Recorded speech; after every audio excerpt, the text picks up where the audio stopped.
അല്ല, ഇത് ഏറ്റവും വലിയ ദുരൂഹത ഉണ്ടാക്കിയിരിക്കുന്ന കാര്യമാണ് ഈ സംഭവം.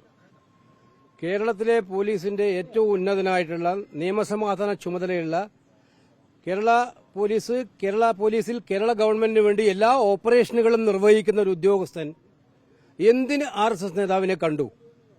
അത് വ്യക്തമാക്കണം. അതിന് കാരണം അതിനകത്ത് യാതൊരുവിധമായ മറ്റു താല്പര്യങ്ങളൊന്നും ഇല്ലെങ്കിൽ എന്തുകൊണ്ട് തുറന്നു പറയുന്നില്ല ഞങ്ങളെ കണ്ടു, ഇന്ന കാര്യത്തിനാണ് കണ്ടത്? അപ്പൊ എന്തോ ഒളിച്ചു വെക്കുന്നുള്ളതല്ലേ, വ്യക്തമല്ലേ?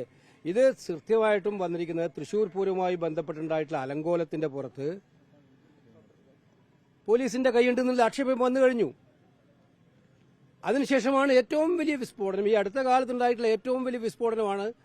മറ്റു കാര്യങ്ങൾ പറഞ്ഞ് അത് മാറ്റിയെടുക്കാനാണ്. ഇതാണ് ഏറ്റവും ഗൌരവമുള്ള കാര്യം. മാർക്സിസ്റ്റ് പാർട്ടിയുടെ അടിസ്ഥാന രാഷ്ട്രീയം മാറ്റിക്കൊണ്ട് RSSുമായി ചങ്ങാത്തമുണ്ടാക്കാനുള്ള ഒരു ഇടനിലക്കാരനായിട്ട് പോലീസ് ഉദ്യോഗസ്ഥൻ പ്രവർത്തിച്ചോ ഇല്ലയോ എന്നുള്ളതാണ് ചോദ്യം. അതിന് ക്ലാരിറ്റിയോടെ മറുപടി പറയാൻ എന്തുകൊണ്ട് ഇവർക്ക് കഴിയുന്നില്ല? അപ്പൊ എന്തോ ഉണ്ട് ഇതിനകത്ത്, ഇതെന്തോ കാര്യങ്ങൾ ഉണ്ട് എന്നുള്ളത് വ്യക്തമല്ലേ? അല്ലെങ്കിൽ ക്ലാരിറ്റിയോടെ മറുപടി പറയണം, ഞങ്ങൾ കണ്ടിട്ടില്ല.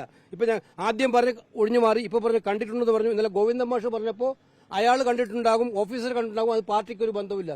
അങ്ങനെ പറഞ്ഞ് ഒഴിയാവുന്നതാണോ ഗോവിന്ദൻ മാഷ? ഇത് അങ്ങനെ പറഞ്ഞ് ഒഴിയാവുന്നതാണോ? ജനങ്ങൾ ഇതൊക്കെ കാണുന്നില്ലേ? നിങ്ങൾ എന്താണ് ഉദ്ദേശിക്കുന്നത്? ഈ പാർട്ടിയെ തന്നെ RSSന്റെ മുന്നിൽ കെട്ടിയിടാനാണോ ഉദ്ദേശിക്കുന്നത്?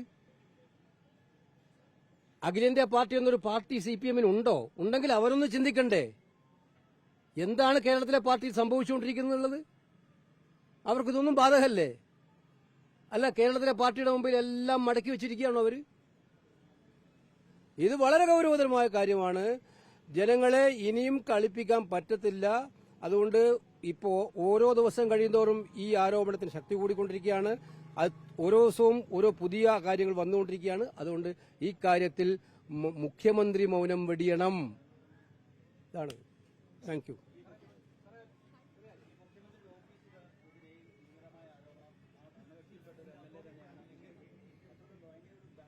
ആരോപണമൊന്നും ഇപ്പൊ CPMന് വിഷയമുള്ള കാര്യമല്ല.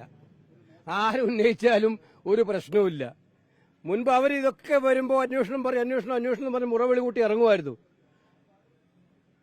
ഇപ്പൊ അന്വേഷണത്തിന് ആരെങ്കിലും ആവശ്യപ്പെട്ടാൽ ആരാണോ അന്വേഷിക്കാൻ ആവശ്യപ്പെടുന്നത് അവരെ പോലീസിനെ വെച്ച് തല്ലുക ചെയ്യുന്നത്. നമ്മളെ യൂത്ത് കോൺഗ്രസ് കുട്ടികൾ അന്വേഷണം ആവശ്യപ്പെട്ടു, രാജി ആവശ്യപ്പെട്ടപ്പോൾ അവരെ അതേ പോലീസിനെ വെച്ച് തല്ലി തീർക്കുകയാണ് ചെയ്തുകൊണ്ടിരുന്നത്.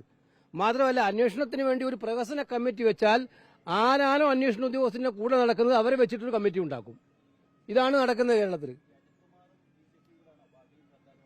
അല്ല, അത് സ്വാഭാവികമായിട്ടും ഞാനതുകൊണ്ടാണ് പറഞ്ഞത്, CPM ഇനി വന്നു ഭവിച്ചിരിക്കുന്ന ഈ സാഹചര്യം സമാനതകളില്ലാത്ത. ഞാൻ ആഗ്രഹിക്കുന്നില്ല CPM ഇങ്ങനെ തകർന്നു പോകാനായിട്ട്.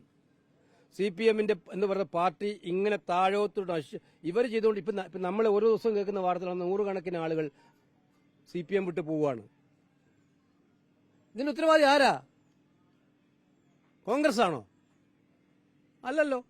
അപ്പൊ ഈ തെറ്റുതിരുത്തും എന്ന് പറഞ്ഞ് തെറ്റുകളിൽ നിന്ന് കൂടുതൽ തെറ്റുകളിലേക്ക് പൊക്കൊണ്ടേയിരിക്കുകയാണ് ഇവര്. തെറ്റ് തിരുത്താനോട്ട് പോകുന്നുമില്ല, തെറ്റുകളിലേക്ക് പോകുന്നിരിക്കുകയാണ്. അതുകൊണ്ടാണ് ഞാൻ ആവശ്യപ്പെടുന്നത്, കേന്ദ്ര പാർട്ടി ഉണ്ടെങ്കിൽ ആ കേന്ദ്ര പാർട്ടിയെങ്കിലും ഒന്ന് ഇടപെട്.